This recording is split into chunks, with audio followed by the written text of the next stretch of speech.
Hey folks, how y'all doing? Welcome back. And yeah, the all-new Spider 22. That's a pellet grill attachment that fits on your Weber 22, folks. And you're saying, what's new about it? Well, look down there.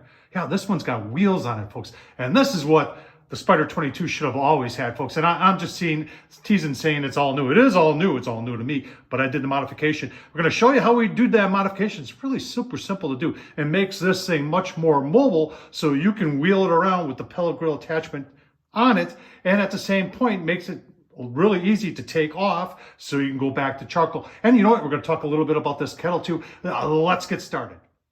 All right, let's talk about the kettle first. The kettle, I got that for $3 this past summer at a rummage sale. That is a K code. So if you look at the K codes at Weber, you can see that this one was made back in 1988. Nobody back in 1988 thought somebody in 2023, 35 years later, I think I'm doing my math right, 35 years later, would be taking and putting a pellet grill on this Weber kettle. This thing sat out in the weather and was in pretty rough shape. And we've done a little bit of a modification to it. The legs, I could not polish those back up there. They were so pitted. So we did paint them orange. I like that. And we finished the handles. But anyway, let's get started. Talk to you. I'm going to show you step by step how I made it. If you got one of these Spider grills, and I did a review, I'll leave a link down below. They work pretty decently, and I've got to do a cook on it yet.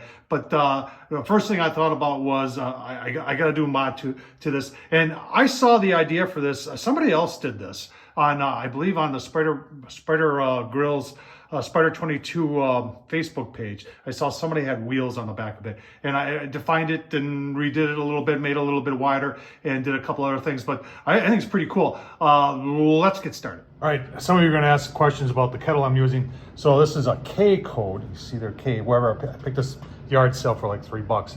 And it was something that just sat outside forever. So, you know, K, that means 1988 is when it was built. So this thing is 35 years old. I did kind of refinish the handles. Like I said, I just cleaned it up a little bit. The bottom, I wire brushed, painted. The legs were really pitted, and I couldn't save them. So sanded them down and painted them orange. Just washed wheels off on the kettle part, took off the ash sweep there, wire brushed it, and on the bottom there, because that's what always gets rusted. I was lucky to get that off without breaking the thumb screw, and cleaned it up real good, wire brushed it and painted it, and now it's like new. All right, there it is. We're ready to go. A little bit of elbow grease, no new parts, just some paint, a lot of paint, and wire brush. And the handles, if you're wondering what I use for a finish on it, I think that's cedar. I just use butcher block oil, and I think that'll work just fine. I store my stuff inside anyway. So let's start with the mod. All right, so here's the issue. And the Spider Grills it's not really portable. It does have a handle for carrying around, and it isn't overly heavy. But more than a few people have complained about it. You got to bring the kettle to that. It's not like you're bringing that to the kettle. So where you got to carry that out, and then you got to hook that up. Now, my thought was, what if we just had wheels on it? So at least you can move it around a little easier, and it would be a bonus if it was connected to the grill and had wheels, and you can move the whole thing. Now that would be really cool. But we're going to start off with just with some wheels. And I did see a picture. Somebody on Facebook had a picture of somebody put wheels on here, and that made me thinking a little bit about that. And when I start thinking, I get ideas. So we're going to explore a couple possibilities and see what's going to be the easiest to do to make the Spider just a tad bit more. Got her up on the work table. So what I did is I adjusted the stand by loosening that and getting this bottom here all the way up to the bottom of the bottom rack. And you can see we're off the ground in the front. And the advantage here is that when we pull back, there's space there. So there's some thought here that if I mount, and I don't know where I got this from, but I have no idea, it was in the garage. And if I mount some tires on the back here with it in the up position like this, and then that'll push the center of gravity, hopefully that way. And you could put this in, and like I said, I got a little axle here. We could put that in and then just mount it on there, and that way you'd be able to kind of pull it around, and it fits in there pretty good when you've got that center thing in there, and then you tighten these up by these, so it's tight there and tight there. It actually you know, actually, you know, locks in to the kettle pretty decently. Now, remember this one's 35 years old, so it's a little bit, I think it might be a little bit different as far as thickness of gauge. I've heard people say that the newer ones aren't as thick as the old ones were. So think about this for a little bit. Another thought I had was just installing some swivel casters on the bottom here, and that's not a bad idea either. And I got another idea too, but it's coming on in Amazon, so we'll wait for that to get here and explore that. All right, working through a few things here. I got a piece of 1/2 inch, that's just some cedar underneath it, and that raises it up, and at a 1/2 inch the wheels still touch. So then I went with a 1/4 inch, and now the wheels just are barely off the ground. And now I'm going to lay out and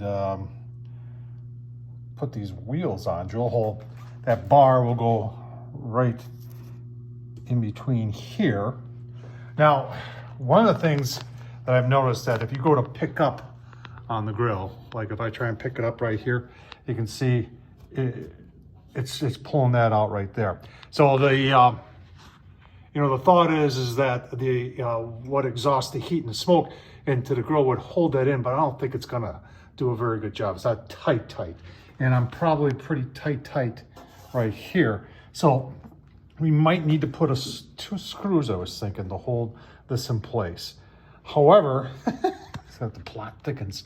When you're lifting up on this, that actually might work. So we're just making it up as we go here, folks. Let's get these wheels on, and then we'll adapt and overcome after that. Getting a little ahead of you, I have drilled holes. This is a 3/8 shaft. It's 16 inches long. This is how I had it, folks. This is just from something else. I don't know what it is. The wheels are, you can see, they're rubber, plastic, and they're 6 inch. So I am leaving these out as wide as they go. I think the stability would be better. And I'm just putting some spacers in out of some copper that I had laying around. So just putting it together, see if it works. Put some caps on. I honestly think that we need to help lock this, my fingers, to lock this in place. But we'll get the tires on first and see how she does. All right, before we put the other cap on, I just want to see how it rolls. I'm going to lift up on the handle and see what happens here. And you can see we are rolling. Now, this front, you can see how far that's pulled out. And the only thing that's holding it in is, you can see we're just catching the lip with that exhaust. And I really don't feel comfortable with that being a permanent solution. This kind of needs to go like that. And I think there's a way of doing that. And that's by putting at least 1 screw in there. And that's something that will help lock this better in. So that's what we're going to do. All right, 2 stainless steel self tappers. Now they don't hold it tight up against here because we're going to be able to, you know, install it and uninstall it. And let's just see how it rolls. Go on the other side here and lift up, and yeah, I'm liking that a lot. I think that might be the ticket right there. Let's put it down on the ground and try it out. All right, let's try it out, drive it around the basement a little bit. Yeah, that works very, very nicely. And when you're down on the ground, you can see we still have about a 1/4 inch play until it hits the ground. And obviously on rougher terrain, it's gonna, you know, it'll probably bottom out, but this will work very, very well. I like the fact that we got the spacers in there made a little bit wider. And I think it works really nice. Let's just see how easy it's going to be to take off. All right, so to get it out, you're doing this a little bit differently. So you want to loosen up these right here. That's what controls these. You lift these up all the way, and then you're free to go. And then is much more mobile. You can move it around. Now let's hook it back up. All right, so to get it back on, you got to get over those 2 screws. So it's a little bit differently. You got to take the whole thing and you got to lean back on it and get that hooked up. And at the same point, get your vent hooked up. And then once you're there, whoopsie doodles, then you take your clamps. Here, I'll show you that. And so then once you're on your screws down there, then you just got to get, and like I said, I'm still perfecting this. Yep, just like that. Then you press down and then screw in your clamps. And you are good to go. Easy peasy. Give you my final thoughts. Well, there it is. I know I told you I had another thought, but this one works so well that I'm not even going to try the other thought. The only thing that takes is a little getting used to how to hook it up now. It's a kind of opposite. You're putting the bottom in first before the top to put it on, and loosening up the top first and getting those. It's all about those clamps that are on there. Getting those up and over, then the whole thing pulls off. But this way, you know you can. It makes it portable. So if you want to leave it on, you can leave it on and move it around. And at the same point, it makes that thing, if you take it off, you can roll it around instead of having to carry it around, which I think is deters a lot of people from buying it, because once they realize they got to carry it around, they're not interested anymore.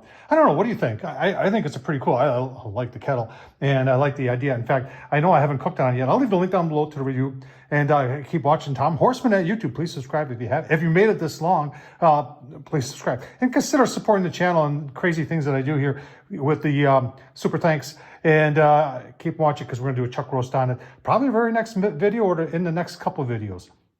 Thumbs up, leave a comment. And as always, thanks for watching.